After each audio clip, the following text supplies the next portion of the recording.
चाहिँ के हो लाइट रहेछ बुढाबुढा परदिनको लिएर हेर्दै हुनुहुन्छ है। जग्गा कम्पाउन्ड चाहिँ एकदमै ठुलो रहेछ। यता चाहिँ मेन हो कम्पाउन्ड चाहिँ धेरै ठुलो रहेछ यहाँको। पहिला यति साह्रो त भएको जस्तो लाग्दैन तर अहिले चाहिँ गार्डनहरू यता साइड रहेछ स्पेस धेरै ठुलो रहेछ देख्नुहुँदैछ है। नमस्ते सबैजनालाई फेरि पनि मेरो युट्युब च्यानल तामाङ ब्लग्समा तपाईँलाई स्वागत छ है। अहिले चाहिँ म एक्ज्याक्टली भन्नुपर्दा चाहिँ सिलगढीको इस्कन मन्दिरमा आएको छु है। गाडी चाहिँ यहाँ पछाडि पार्क गरेको छु र सबैजना आएको फ्यामिली नै आएको है। यहाँ अगाडि जाँदैछ फ्यामिलीहरू चाहिँ। र धेरै दिन बादमा आज फेरि मलाई भिडियो बनाउनु मन लागेर चाहिँ बनाइरहेको छु। इस्कन मन्दिर चाहिँ भन्दाखेरि चाहिँ म धेरै साल अगाडि आएको थिएँ र आउनु मन लागेको थियो र त्यो कारणले गर्दा चाहिँ म आएको है। यो चाहिँ पऱ्यो तपाईँहरूको इन्ट्री गेट। यहाँबाट चाहिँ अब तर गर्दा भित्र जानुपर्ने रहेछ नि त।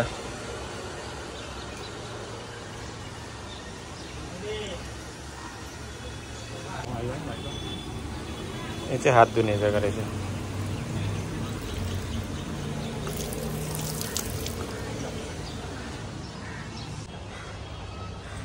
यहाँनिर चाहिँ केहरू चढाउनको लागि सामानहरू पाउँदो रहेछ नि त है।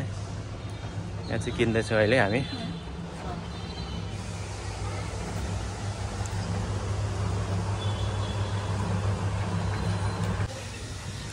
यहाँनिर चाहिँ मेन मन्दिर रहेछ नि त हो। श्री राधा माधव सुन्दर मन्दिर हो। त्यो इस्कन मन्दिर सिलगढीको फेमस मन्दिर। आज चाहिँ घाम धेरै लागिरहेको छ। पुरा आँखा चिरिमिरी भइरहेको छ।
गाडीको पार्किङहरू चाहिँ यतातिर रहेछ नि त।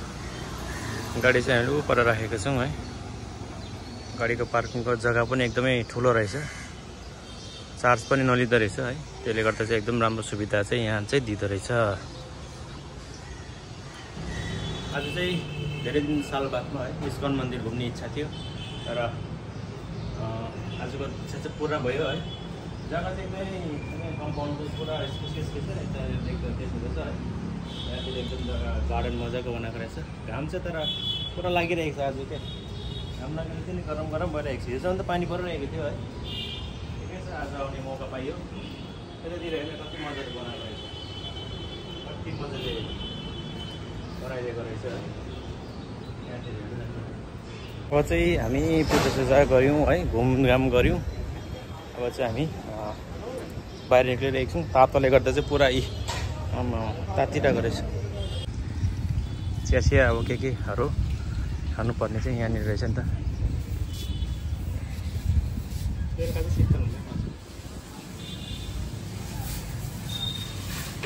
सफा एकदम गरेर राखेको रहेछ मजाले। यहाँ चाहिँ सानो तालाब रहेछ नि त। एकदम मजाको रहेछ क्या।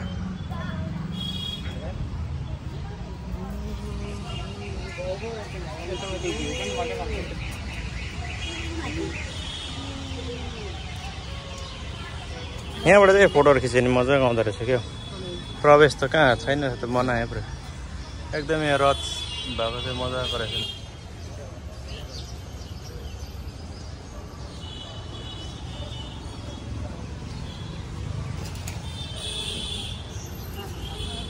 माछा पनि पो रहेछ त पुरा यहाँ त। पानी चाहिँ अलिक मैला रहेछ कि धमिलो, तर माछा पनि पुरै रहेछ है।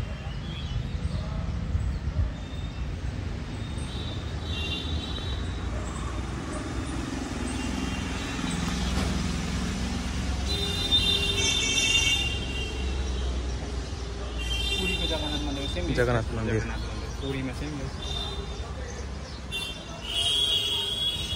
जगन्नाथ मन्दिर रहेछ यो चाहिँ। श्री श्री श्री जगन्नाथ। फुलहरू पनि के मजाको रहेछ भन। फुलहरू पनि के मजाले फुलेको रहेछ। यहाँबाट चाहिँ एकदम दामी भ्यू देख्दो रहेछ क्या इस्कन मन्दिरको।